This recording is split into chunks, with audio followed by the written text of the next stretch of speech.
Hello, everyone. Welcome back to another episode of Beneath Vancouver Radio. It's been a very, very long time. Last time I published an episode was in end of November, I believe. And a lot has changed, obviously, since then. As you can see on video, we are in person. I'm very happy to be here with Tim. Tim, how are you doing today? Oh, I'm fantastic. It's good to actually record a podcast in person and Right? not through a computer screen. I love Yeah. it. Well, Tim knows a little bit about podcasting and he has his own, and I'll let him share a little bit about that further down the road. But before we begin, I just wanted to kind of quickly debrief as to kind of what happened those last couple of months. So, got a little bit fatigued with the Zoom and everything like that, and just wanted to take a step back and really reflect what direction I wanted the podcast to go. I actually used to do these in person before the beginning of the pandemic, but obviously due to that, had to switch over to remote. So we're back, and got some new equipment as well to try to make this audio quality a little bit more crisp for the listeners. But I'm excited. I'm excited to be here with Tim. I'm excited to chat about certain things that we're going to go over. But that's enough about me. I'm going to hand it over to Tim, kind of let him introduce himself a little bit. And while you introduce yourself, Tim, as well, why don't you think of the question of who are you today? Yeah, that's a good question. I was asking my wife last night, like, who am I? And that led to an interesting conversation. But, I guess just technically, I have an opportunity to lead a small team at a digital publication called People Managing People. Mm-hmm. That's where, I podcast. We find amazing contributors to our digital publication, and we're on mission to help build a better world of work. Everything we do is focused around that mission, around that purpose. But who am I? First thing that came to mind was, I'm flawed and I'm figuring it out. Yeah. I'm still going through life and still trying to figure out who am I, what am I trying to do, the impact I want to leave and the legacy I want to leave for my kids. But yeah, I'm a father, I'm a husband, I'm a believer. And one thing that people don't know about me is I'm technically disabled. But okay. By looking at me, you'd never tell. And so that's just something I'm also passionate about is the invisible disabilities Right. That Really so important. many of us live with and we don't talk enough about. But so that's who I am. No, I love it, Tim. So let's backtrack a little bit. Obviously, digital publication and everything along those lines. And as I mentioned at the beginning of the episode as well, you have your own podcast.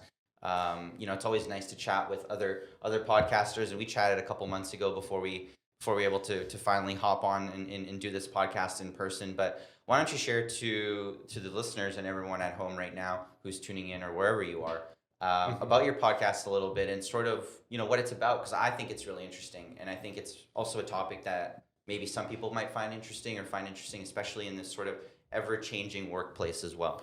Yeah, as mentioned, our purpose is to build a better world of work. And so our podcast is really focused on that purpose. One thing that I've just personally wanted to disrupt with our publication is, it's a little obscure, but I tell people I want to put the how into the what and the why. So often business publications tell you what's wrong with the world, what's wrong with business, and why it's wrong. So a lot of data and sort of touch on the reasons or the ways on how to fix it. Like, Right. oh, our teams don't trust us, so we need to build more trust. Like, what does that even mean? Yeah, exactly. And all so these buzzwords coming in, right? buzzwords and things that make us all sound really, really smart. So what we aim to do with our publication, especially with the podcast, is how. Right. I don't want to talk at a 10,000 foot level. I want to talk at the ground level. How do we do this? Right. I just recently had a guest on who's the CEO of an employee engagement software company. We didn't talk about his product, but we talked about how. And a simple thing like a thank you. Right. How do we recognize people? Don't just walk around the office or through Slack and just say thank you to anybody and everybody. But let's talk about how that impact really drives employee recognition and drives happiness and drives commitment in the workplace. So that's just an example of one episode. And right now we're releasing an episode a week. It's a lot of work. Wow. Yeah, been there and done that. It's not easy. So kudos to you. Yeah, we have no shortage of guests who are asking to be on the podcast and share their story. But again, it's got to be rich insights into how. Right. And even our publication, anybody that submits an article pitch, it's okay, how is this going to help build a better world of work? Right. We recently launched an interview series, a written interview series, and seeing tremendous success through that. We can't keep up with the submissions, to be honest, because people of all levels in the organization, like, sure, we want to hear from the CEOs, but I also want to hear from the individual contributors. Right. I want to know what's going on at the ground level, and hear from everyone on how we can build a better world of work. Because the data supports that the world of work is broken. I mean, I just recently saw stats of job numbers in the US and people quitting their jobs. Like, I think recently, a few months ago, over 4 million people quit their jobs. Wow. That's insane. That's 4 million. crazy. That is pretty wild. And I guess just to quickly interject there, would you say that's more of people being, I guess, at the very high level, macro level, just unhappy? Or I mean, you could also spin that in different ways. Could be unhappy with the culture, could be unhappy with the pay, could be unhappy with your boss, etc. But why do you think that there's such a rise? Because I think, I haven't seen the stats myself. I'm not a stats person when it comes to that. But, people are starting to leave their jobs even within like my social circle, and understanding that there might be either a better opportunity elsewhere, or whether they're taking that jump as to maybe start their own business, whatever the case might be. So yeah, I'm curious to maybe hear your thoughts a little bit and pick your brain in terms as to why that phenomenon is kind of going on right now. Well, that's I was curious about that as well. So curiosity is one of my core values. And so what did we do? We launched a survey. Right. And we've called it the I Quit survey. Okay. And it's a fully anonymous survey, and the results that are coming in, I almost feel like it's therapy for some people. Probably. Where I don't sure how to fully analyze it yet, because it's a long form survey. But at first glance, the reason why people are leaving is a combination of things. Sure, some people leave for pay. That is, if we got to pay our people. Yep. Got to pay people fair, and but we also have to treat people fair. There's a book that I love called Primed to Perform. And they talk about the 3 things that we need to provide people in the workplace. And it's play, purpose, and potential. And I can, at first glance, almost map every single reason why people leave is because they're not, there's no potential, right? There's, hey, I've been doing this job for a year, 2 years. There's no opportunity to move up. Right. There's no play. It's boring. It sucks. There's no fun in my job. And there's no purpose. Us as humans, I think we're, at least in my opinion, we're driven by a purpose, whether it's a higher purpose or whatever that purpose is. And if there's no purpose to your job, people are seeking that. And the pandemic, one of the gifts of the pandemic has been opportunity to maybe start your own thing. Yeah. But also, hey, I don't want to commute anymore. So I'm going to go find something where I can be fully remote, or hybrid. So I think as employers, man, if you're still operating in this world without a purpose, without driving that down to the employee level, to the frontline level, you're missing out. Yeah. And I agree as well. Like when it comes to the purpose side, I think obviously I like creating this podcast for a purpose. Beneath Vancouver was for a purpose and continues to be for a purpose. And that comes in, as you said, in different shapes, sizes, forms, etc. I'm curious as to, because a lot of my audience members are roughly around like maybe early adults, 18 to, I would say, I think the demographics say 18 to 24, roughly, give or take. Obviously within that age range, there's different things going on. You're probably just entering university or about to leave university or have already left near the end of that kind of age range. So what would you tell to those individuals who are maybe, about to graduate right now? We're recording this in the middle of May. University graduations, I think, is around middle of May as well, if not early June. What would you tell to those people that are looking for their first career or first job out of university to kickstart their career, that are maybe sometimes not thinking, as you said, about the values or about the purpose for these companies? What would you recommend for them to look for? Maybe even ask the certain questions during their interviews, and maybe find a way to potentially navigate that to help find a company that resonates with them. I think it's a great question. It's a fundamental question. And I remember trying to figure this out. I went to school later on in life, and so I had a little bit of understanding of what I wanted to do. But I think first off is you got to look at it inside, Right. inside yourself. What are you passionate about? Mm-hmm. What do you get excited about? What are you fired up about? Right. What is something that you won't compromise in Mm-hmm. your core values? Like, sure, maybe somebody's going to offer you, 6-figure salary right out of school, but it fully compromises who you are at the core. Are you going to take that job just for the money? Well, maybe, because maybe you need the money. Yeah, maybe you need the money. But if something, one of your core values is curiosity, and you're getting paid 6 figures to enter numbers into a spreadsheet 8 hours a day, that's it. Yeah. Are you going to be excited? Are you going to do your best? Probably not. Probably not. Yeah. So I would say you got to start there. You got to understand what your purpose is, what your values are. Mm-hmm. And from there, it allows you to even ask good questions when you're going through the interview process. Hey, tell me a time when the core values of this company have come to life.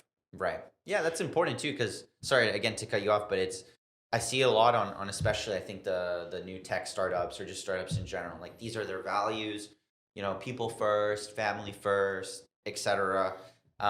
But sometimes you never really ask yourselves like, when is that actually the case? Or when can they actually tell me like, oh yeah, our values were shown here, our values were shown there. So I could do the same thing. I could just type up 3-6 little pillars, be like, this is our values. Absolutely.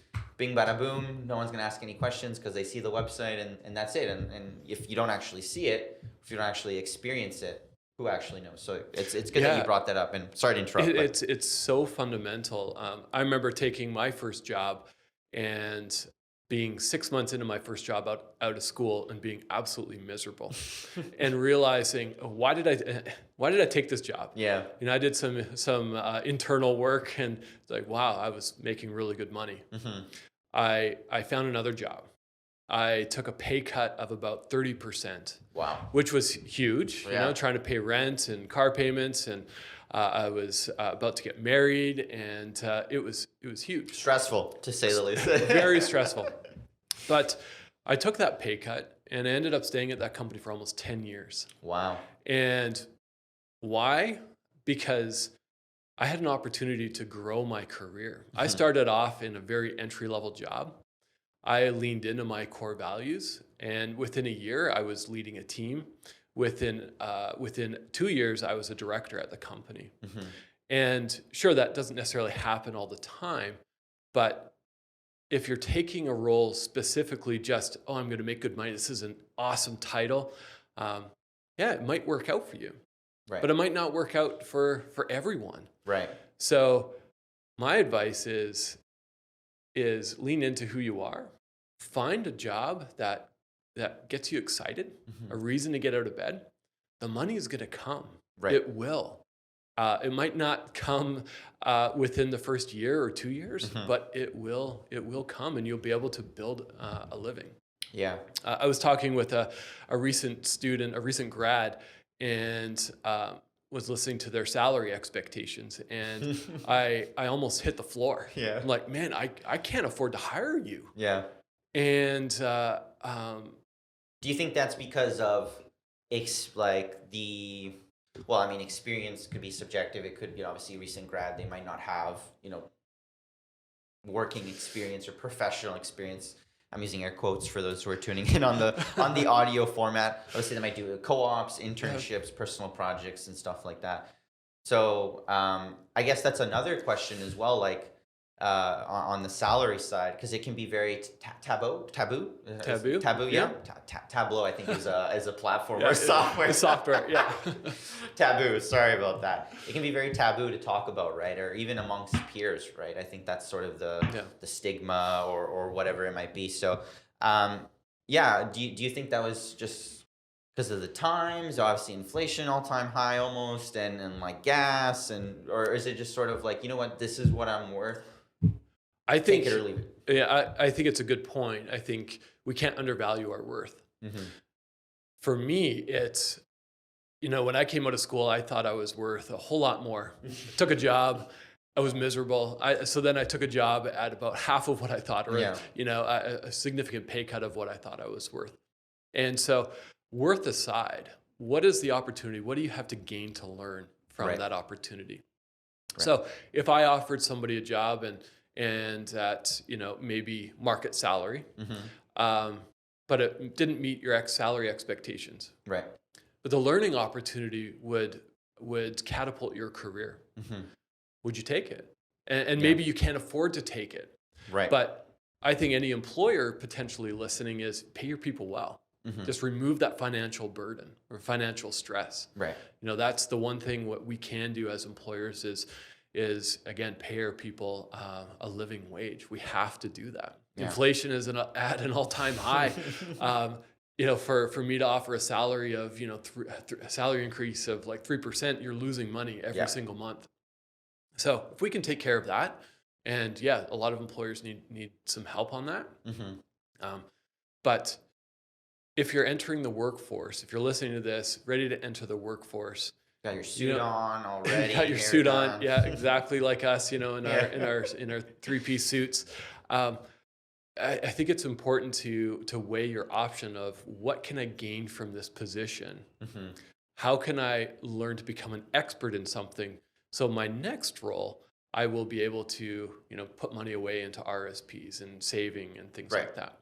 And it may be a bit of a long journey to get there, but what can you gain? What can you learn? And I think that is also important in the interview process.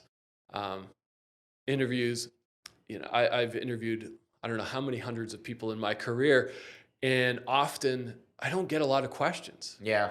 Ask questions. Yeah. Get curious. Hey, what is my career growth opportunity here? What can I learn? What am I going to learn in the first 90 days? How am I going to be able to use my skill set at this organization? Where do you think I can add the best or the most impact? Right.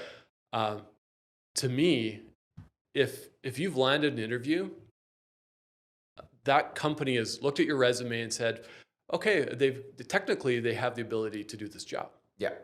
So now is your opportunity to shine. Right.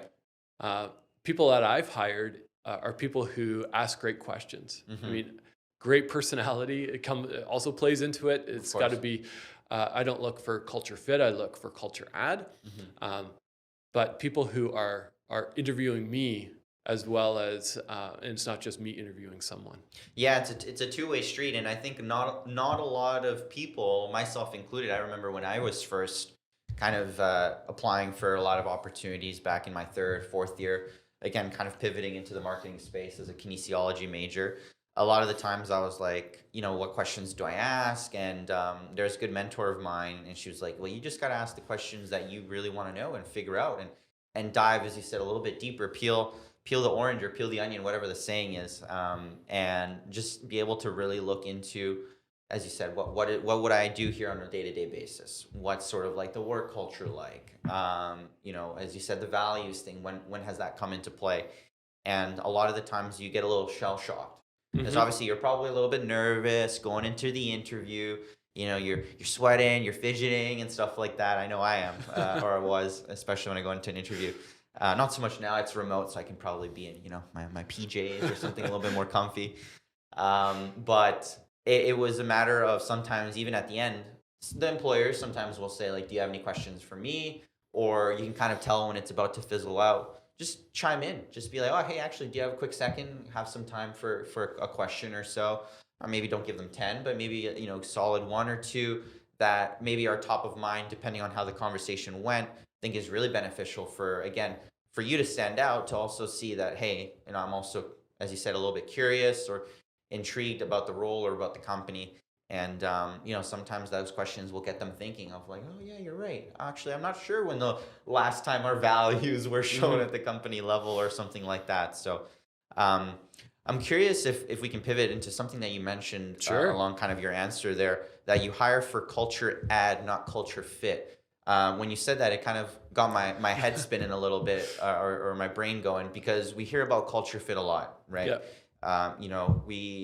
employers, I should say, hire for people who, have the ability to maybe learn. The foundation is there, but you can develop them into a great employee or a great asset to the team, however you might see it. And it's always about, adding to the culture, fitting into the current culture. Do you mind explaining to maybe some of the listeners as to what that difference is, or how you kind of came up to that or envisioned that? Yeah, I think there's kind of a couple things here. One is, somebody has to fit the culture, right? If you're a culture of fast-paced and you hire the slowest moving person, that's not going to work. Yeah. If one of your values is integrity and you're hiring somebody who just will plow over anybody to get their bonus, they're not going to help. There's some disconnect there. But when I say culture add, what I'm looking for is, hey, how would I describe our company culture?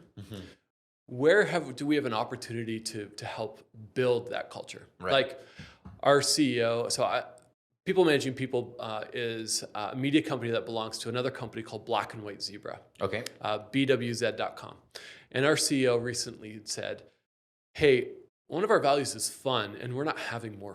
We're not having fun. We need to have more fun. It's serious when the CEO says we're not having fun. We need to have more fun. So if I was hiring, I'd be looking, okay, how can we add to this culture?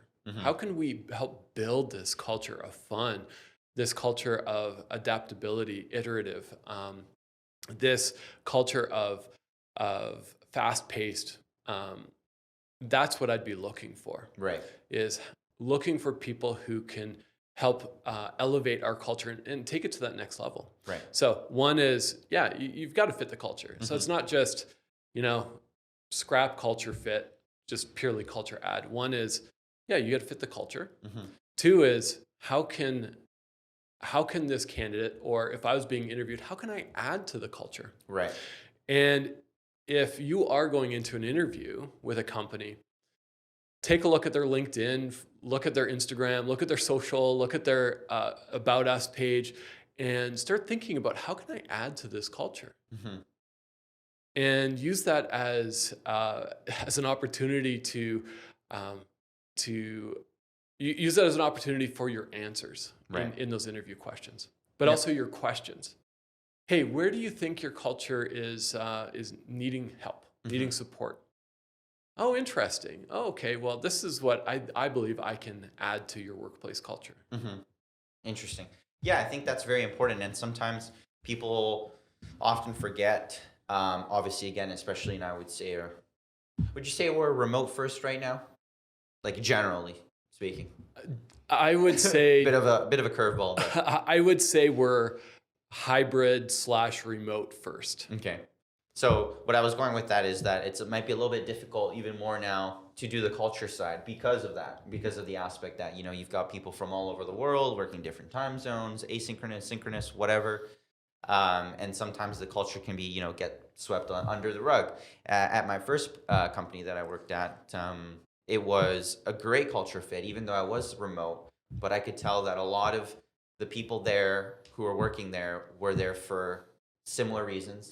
As you said, we're passionate about creating a product for the user, for the customer, etc.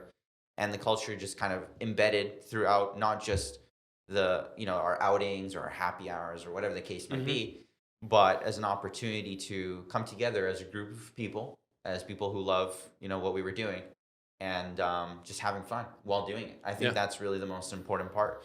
And sometimes, as you mentioned, students or recent grads or whatever forget that aspect because they get so caught up in, well, I need to get the fancy title. The title needs to be on my resume, and then I can let my friends know, and get all this and stuff. And the generation that's entering the workforce now, I don't know if I'm considered that or not, Gen Z, early or late millennials, and sort of that threshold there are interested in that aspect just because that's how they grew up, right? With social media, with the hyper connectivity between people, between peers, colleagues, etc.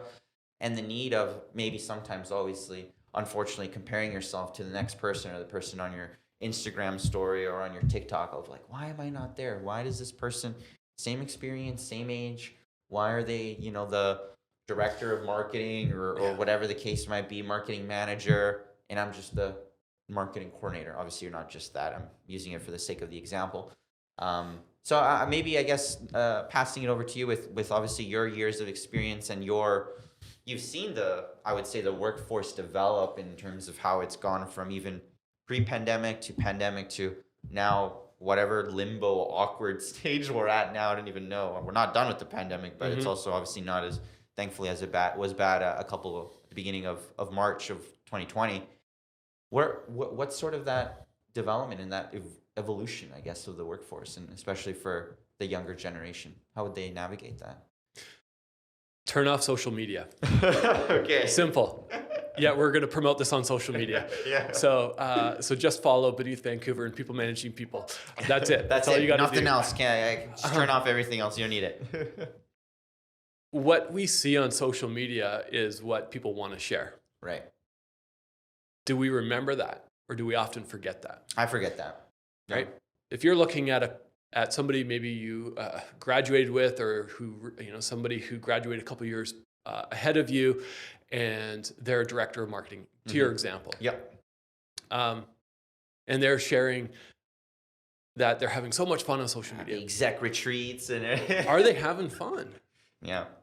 Are they living their best life? Are they living? Are they happy? Mm-hmm. Are they satisfied? Are they burnt out? Yeah. Man, sometimes being like, I'm the general manager at this publication, and some days, I'm going to be brutally honest, I wake up and go, I'm tired. Yeah. I don't want to lead a team anymore. But yet I think that's part of my core purpose is to ignite people. Mm-hmm. And so that's what I lean into. So when we look at social media, all we're seeing is the side that people want to share. Yeah. So again, if you're a marketing coordinator and look for a job, let me know, because I may be hiring. But I think it's that impact. What can you learn? Mm-hmm. Lean into something you're passionate about.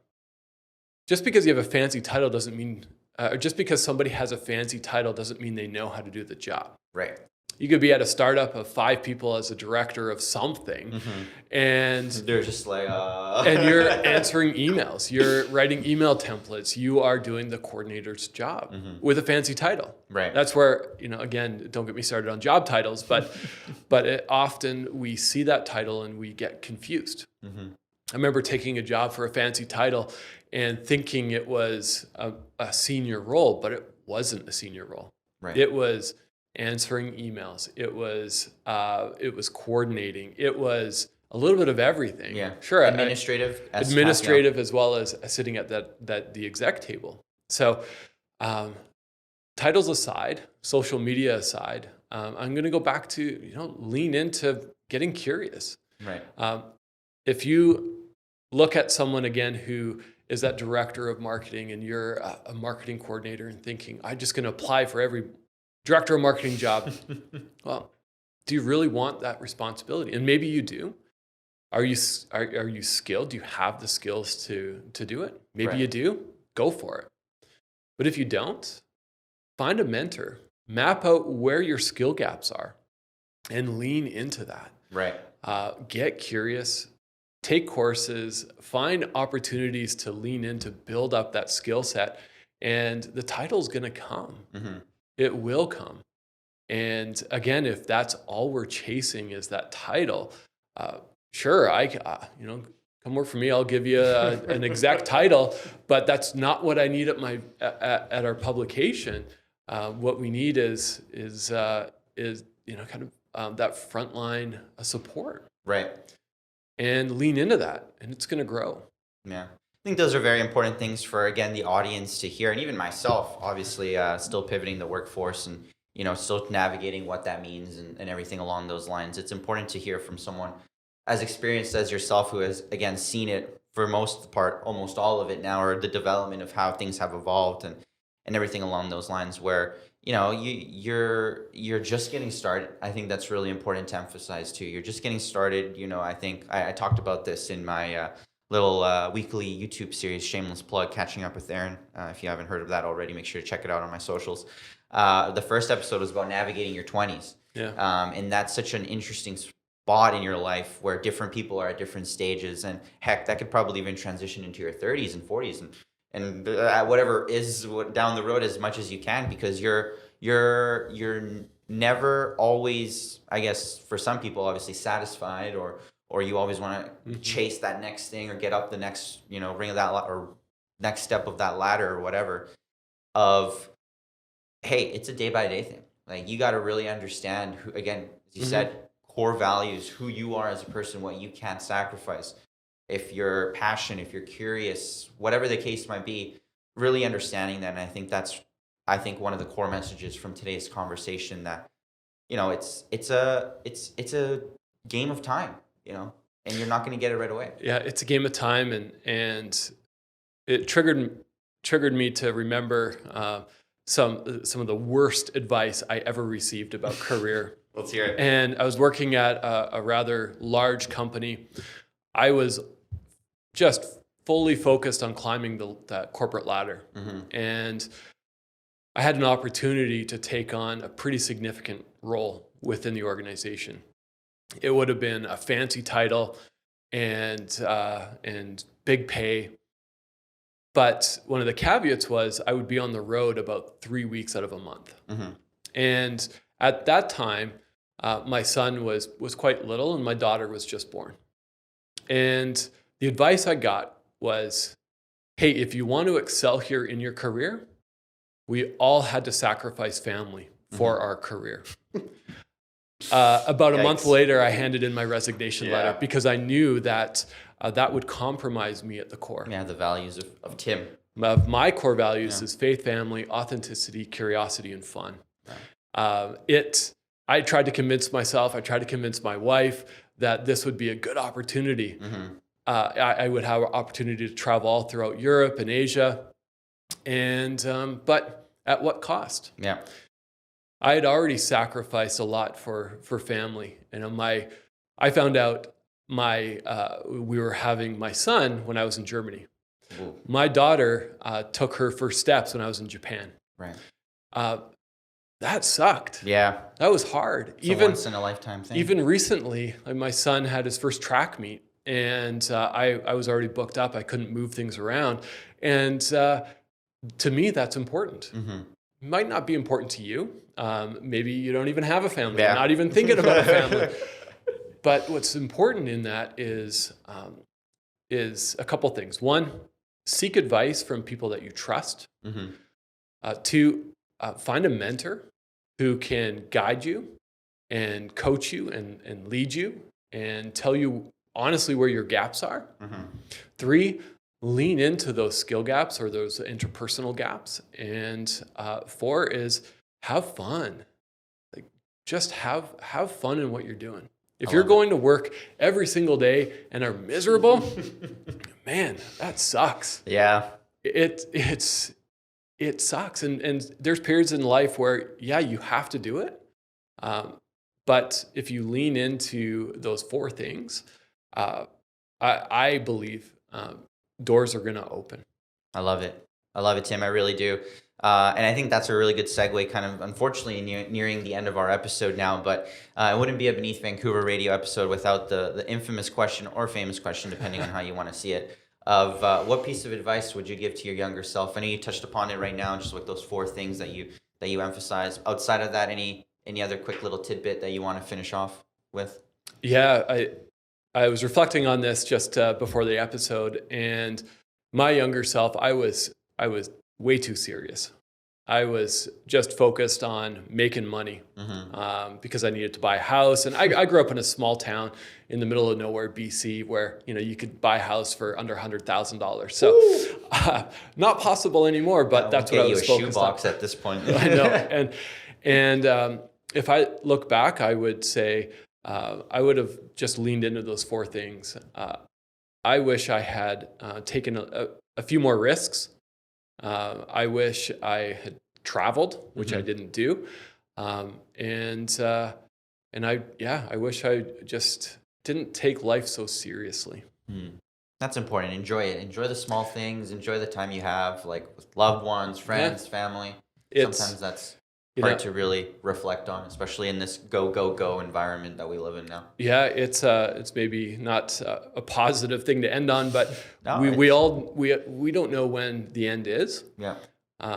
So let's have some fun. Let's have some fun, and hopefully that fun is also at your workplace. It's got to be, but remember, every day is not going to be fun. Yeah. There's going to be days that are just terrible, that suck. There's tasks, even in my job, that I just don't like to do, but got to get done because it's for a bigger purpose and a bigger mission. So, yeah. I like it, Tim. I really do. This is your little segment of any shout outs or where people can find you. How can people listen to your podcast? This is your time to shine, my friend. Go for it. Sure. Let people know. I love it. Thanks for that. Hit me up on LinkedIn. It's Tim Reitsma, Reitsma. And check us out at peoplemanagingpeople.com. Right there on the site, you can find us on the podcast. If you are leading people, wanting to lead people, figuring out what this workplace, what this work world is like, we will be able to provide you with so much insight and information and how we can build a better world of work. So check us out there. And we're always looking for writers and contributors. So if you have an idea that you want to share with the world, let me know. I'm always looking for interesting podcast guests as well. And so hit me up. Love it. Thank you so much, Tim. I really do appreciate it. Thanks for having me. Of course. Thank you to all of our listeners as well. I also want to give a special shout out on my end to Nitai, if you're listening or tuning in, for making the connection, for connecting Tim and I. Wonderful guest on the podcast. Couldn't think of anyone else to have for the little refresh or revamp of many more in-person episodes to come. So once again, my name is Aaron from Beneath Vancouver Radio. Thank you, Tim, for having me on. Thank you, Tim, for coming on. This was episode, I'm still a little rusty, right? Getting the rust out of that. But episode number 68 of Beneath Vancouver Radio. We'll be back with more consistent content. Hopefully as well, you enjoyed the little setup. Let us know if you liked it, any tweaks or any changes that need to be made. As well, the video format, if you're watching this on YouTube, you're no longer having to see a Zoom interface anymore. You're seeing real people, which is really nice. In 3D, right? Yeah. So once again, Tim, thank you so much. Make sure to follow him on all of his channels that he shouted out. Check out his podcast, following him on LinkedIn. And you know where to find me, so I won't do that. But other than that, have a good rest of your day. Take care, everyone.